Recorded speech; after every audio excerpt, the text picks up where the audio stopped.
Le Cordon Bleu College of Culinary Arts is dedicated to preparing aspiring professionals in the areas of culinary arts, patisserie and baking, and hospitality and restaurant management.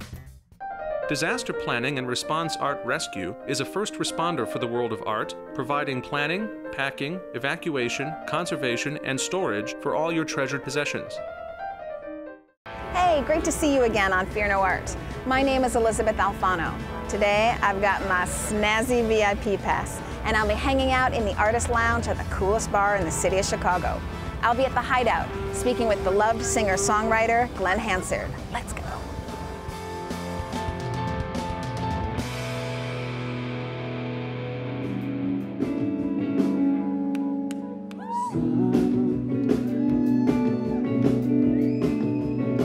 You are the model of your age.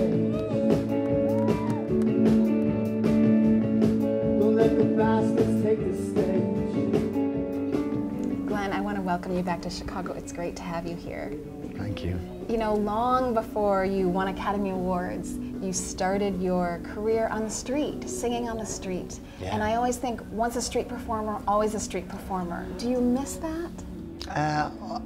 I do. I miss aspects of it. And actually, I continue to do it occasionally. It's one of those things, it's a wonderful thing to always go back and sort of sharpen your sword. There's a real magic and sense of opportunity. If you're a busker, your reviews are instant. People either stop and listen to you or give you some money, or they don't. On your new solo album, congratulations for this, Rhythm and Repose. A sense from that album that you just sort of bellied up to the bar and wrote your personal poems. It is such an outpouring without a filter of your emotion, raw from you to us. And I wondered if you could talk to me a little bit about your creative writing process. Well, thanks very much. That sounds, I wish you could have written that. Okay, I'll get it for you. The liner notes. I was in that interesting spot where you're exhausted and you're open, and all these songs were coming, and I was just kind of somehow putting them, recording them on my phone or sticking them down on paper, but I wasn't thinking about them. And as a songwriter, you've always got 4 or 5 pots on the go, and you're sticking a bit of garlic in that one, or you're adding a bit of salt and pepper in this. You know, you're always just working on songs, but in a very kind of conscious way. You're just sort of working on them. So then I sort of found myself with all these tunes. And then a friend of mine runs a beautiful evening at Le Poisson Rouge. Thomas Bartlett runs this evening of songs. And he has a band that are really good players. And his friends come on stage and they say, okay, well, this one's in E. And it kind of goes dum, dum, da, dum, dum. And everyone comes together. And people just sort of go, okay, and then call me for the C-sharp minor and I'll watch it. And there's an audience. And so the audience get to watch musicians work it out. Oh, fascinating. Yeah, in front of them. Yeah. But I was taking these ideas and I was standing on stage with my mates and sort of going, this one goes like this, and I'll call you for the bit, and then bam, we do it. And it sounded so good that I said, geez, you know what, I've written a few songs here. Why don't we go into a studio and sort of knock them out?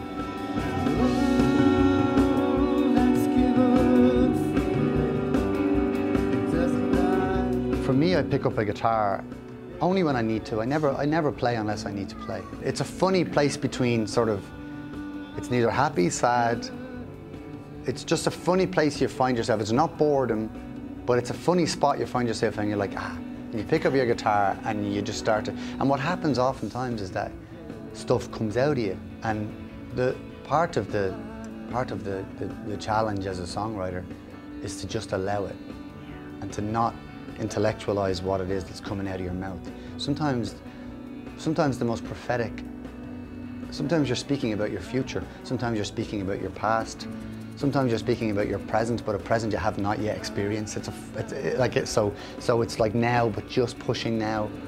And when you can sort of, it's like tuning out the radio a bit. You kind of go into this spot. It's like, you know, it's not mystical or anything, but it's like, if you just let yourself speak, oftentimes you're figuring out your stuff.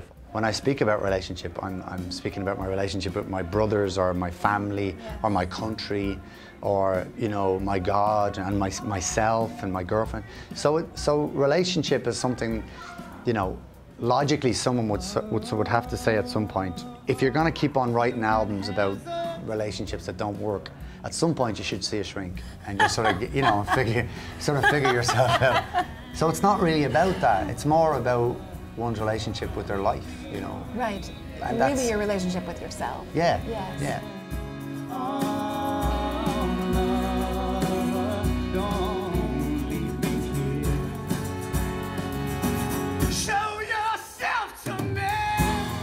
So you were on the promotional tour for once. Yeah. And fell in love with the very lovely partner of the swell season, Marketa Yeah. Irglova, who wouldn't fall in love with her. And then you sort of fell out of love together as a couple and continued to work together. And I just want to know, how is that possible? Friendship was our default anyway. Right, so you had that always to fall back on. And it was great, don't get me wrong, it was wonderful. Wonderful. I would put it down to me. I would put it down to my just sort of going, you know, I just don't think I'm ready for some aspects of what it is, you know. I think many women have heard this from many men before. There's a possibility that that's true. I know, commitment issues with men, yeah, especially singers. Oh, lover, don't keep it hidden. What is the most important element of your songs? I think we're all here to try somehow progress. It's probably a very old idea, but I sort of feel like we're all on a path, and if this life is simply about me as a musician earning money and singing about my feelings, then it's not an interesting existence. But if it's about what I imagine it's about, which is some kind of path or journey towards enlightenment, or and enlightenment sounds like a religious term. I don't mean it like that. I just mean some sort of sense of groundedness and solidity in who you are as a person. Then I think it's worthy. Fame and success does not seem to drive your work or even touch it. Is that true? As a person who plays concerts, that there is some sense of us. There's a little bit more we than me. Because if it's only me, I'm kind of not interested, you know? I guess connection, a sense of connection with an audience is success for anyone who writes songs. I want to turn this thing around. Sometimes even if your music falls on deaf ears, but if people are listening and tuned into you, then you might just say something, and a seed might just land, and it might land on fertile ground, and you might end up having, you might end up sharing an idea. And sometimes without even realizing it, I sometimes feel like you're at your most powerful when you're least aware. So there is this thing of when you go on stage, of course you need to be prepared, and of course you need to speak from your heart, but you've got no control over whether you're going to reach anyone or communicate with anyone. And all you have to do is be, I guess, prepared for everything and expect nothing. You have maintained a very strong connection with your audience because you have a very large grassroots following, and you feel that when you're in your concerts, that people are really there with you and that you're connecting with them. How do you maintain that connection even as you get busier and more successful? That is the most important thing, is just to be present. If you walk on a stage, instead of just going through the moves and sort of going, okay lads, here we go, we've worked out this, 1, 2, 3, 4, and we all go in, it's more like, we're in Chicago, it's the block party, and just take that moment in that, like it sounds kind of very simplistic, but just take a moment to be where you are. And if you are where you are, audiences are very smart, they'll pick it up, they'll know immediately if you're going through the moves, or if you're standing there in front of them.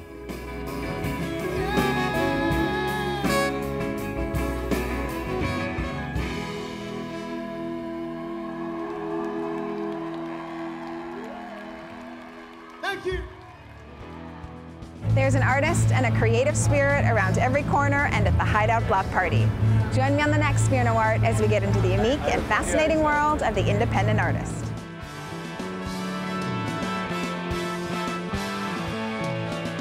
So my very favorite thing is when Irish people say Jesus, except they say it like Jesus. There's a few different ways we would say it. Ah, Jesus, lads. There's one way. Japers is another one. Okay. Japers. Cheers, boy. Cheers, boy. No, cheers. I wouldn't be going up there, no. You know. Oh, I've never heard that one cheers, before. Boy. Oh, cheers, boy.